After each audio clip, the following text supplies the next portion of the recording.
আসসালামু আলাইকুম। তো আজকে কোরিয়াতে প্রথম তুষারপাত 2024 সালের। আর এত পরিমাণ তুষারপাত হচ্ছে, দেখা যাচ্ছে যে প্রচণ্ড তুষারপাত হচ্ছে এবং চারিদিকে গাড়ি টাড়ি সব রাস্তাঘাট তুষারে ভরে যাচ্ছে। তো কোরিয়াতে বিশেষ করে নভেম্বর মাসে খুব একটা তুষারপাত হয় না, তবে এই বছর এটা খুবই নিউজেও চলে আসছে যে বিগত 117 বছরের মধ্যে এত পরিমাণ তুষার কোরিয়াতে হয়নি। তার মানে 117 বছরের যে রেকর্ড ছিল আজকে ভেঙে গেছে।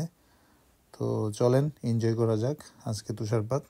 আমরাও 117 বছরের যে রেকর্ড ব্রেক হয়েছে সেটা এনজয় করি। তো লেটস গো।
আপনারা দেখতে পাচ্ছেন এখন একটা স্কুল, এটা আপনার নিচের দিকে তাকায় দেখেন যে কি পরিমাণে তুষারপাত হয়েছে। প্রচণ্ড তুষারপাত, চারিদিকে একদম ঢেকে গেছে তুষারে। প্রায় 1 থেকে 1.5 ফুটের মতো মনে হয় তুষারপাত হয়েছে আজকে।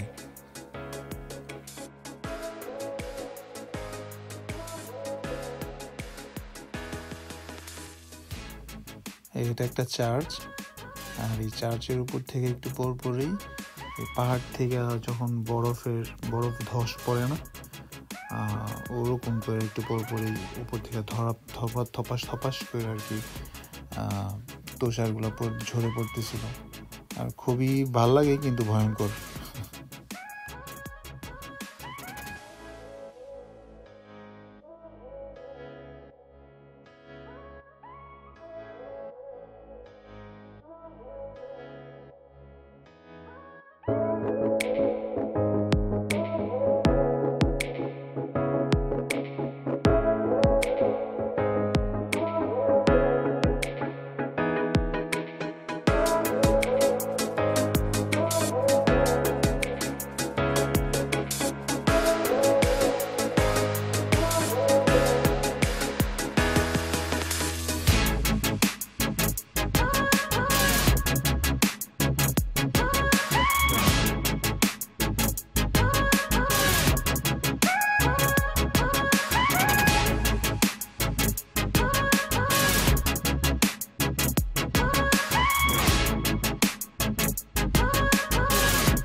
আর এখানে আমরা চেষ্টা করতেছিলাম গাছে জমে থাকা যে তুষারকণাগুলো ছিল সেগুলোকে তুষারের বল বানিয়ে সেগুলোকে ঢিল মেরে ফেলে দেওয়ার চেষ্টা করতেছিলাম।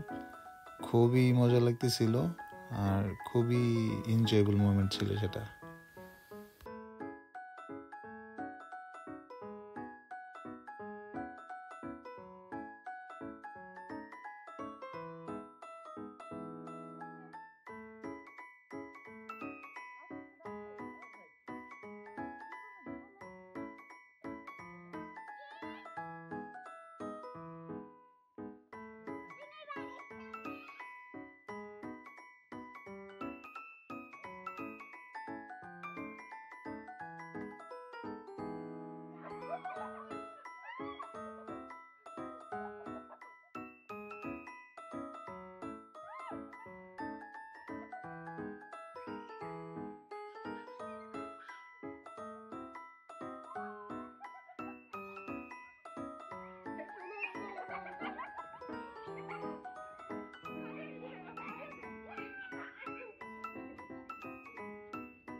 তো আজকের মতো আমাদের ভিডিও এখানেই সমাপ্ত হলো।